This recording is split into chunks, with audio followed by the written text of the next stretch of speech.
I'm staying in a village in Catalonia, Sant Fost de Campsentelles, and I learned about a piece of nearby history, a hill fort of the Iberian tribal people. It's pre-Roman, and in fact was inhabited until it was destroyed by the Romans around the time of their infamous war with Carthage. It piqued my curiosity. What was this site like when people lived there? Why was it built? What was its purpose? It's a 5-kilometer hike from the house, so one morning before it got too hot, I set off to climb the mountain and see the ruins for myself. The climb was very difficult. When I set off, it was around 70 degrees, but soon it rose to the mid-80s. I was pouring sweat and it was super steep. Alright, now it's getting steep again.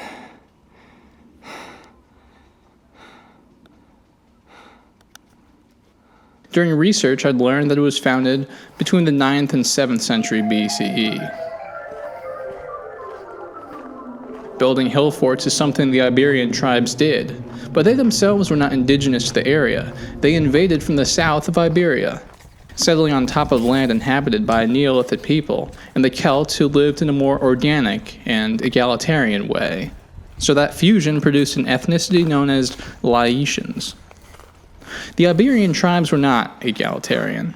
They were a warrior people, shown by their construction of forts and their aristocratic class of warrior chiefs, who were descendants of the first invaders, made into mythic hero figures. The glue that held their hierarchy together was the oath, or devotio, a Latin word. Politically, they operated by a senate of clans, which was the government of the community, and claimed for themselves the right of war and peace agreement, the delivery of power to the military leaders, the election of positions, the control of public life, recruitment, commercial power, and the definition of territorial limits. Below them were young warriors and artisans, involved in patronage relationships, with prestige based on the distance from the head of the clan. But this is the Iberian power structure of the hill fort. Outside the hill fort was very different, where people continued the agricultural practices they always had.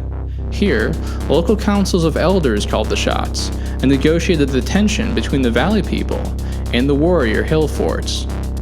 What kind of things did they negotiate about? Well, the Iberian forts were small cities. This one contained around 300 inhabitants, which is not many, but it formed a nucleus where processing of surpluses was carried out on a relatively large scale. The food had to be made somewhere. You couldn't really grow things up in the mountains, so the raw materials for the city artisans to work on came from the agricultural valleys. So we have two distinct civil spheres, the hills and the valleys. We can sense a bit of tension. How are the surpluses appropriated? Politically, of course, but also through force. You can't have a hill fort omelet without subjugating your valley people eggs.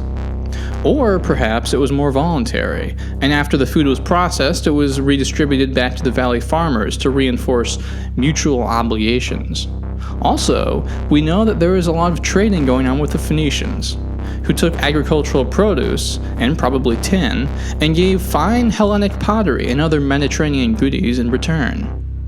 So we have to look at the big picture, where the valley farmers are a periphery, the small urbanized hill forts as a nuclei of production, and the Iberian villages on the coasts are cores, which traded with the seafaring merchants.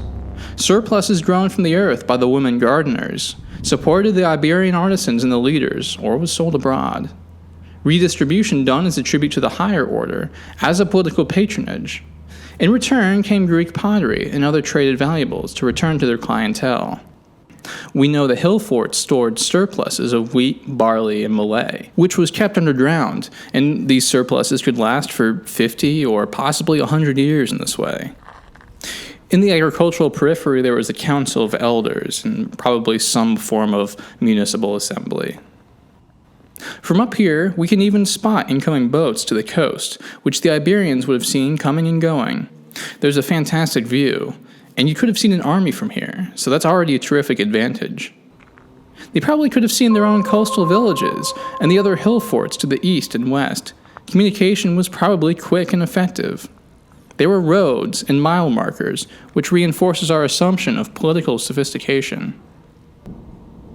It's good to note, while the organic society that flourished in small clans and villages was deeply maternal, and drew their spirituality from nature. The Iberian tribes were not. The warrior class of men and the aristocratic tracings of lineage through the male line suggests a society where the place of women have been quashed and possibly enslaved. Even their deities have an anthropomorphic quality. Their gods reflect themselves.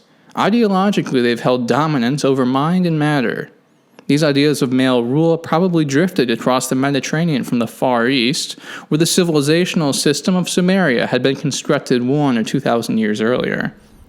Many anthropologists refer to the Iberian tribes as a proto-state because it is based off the complicity of the warriors, the strongman elders, and the shamans, into creating an all-encompassing monopoly of control. Still, it was incubating, in largely Neolithic patchworks between the hill forts lay outside of shore control. It would be the Romans at the end of the 2nd century BCE who finally destroyed the Iberian tribes and forced them off the hilltops and into the valleys, where they were made farmers in the new Roman mode of agriculture. Cato the Elder, the famous Roman statesman, was a commander of the Roman military in Spain, who destroyed more Spanish towns than he spent days in the country.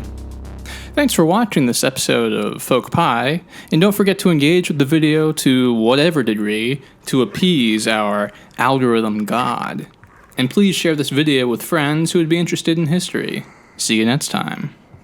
There it is. Yo, why are these so sharp? Ah, that's like, whoa, little spikes.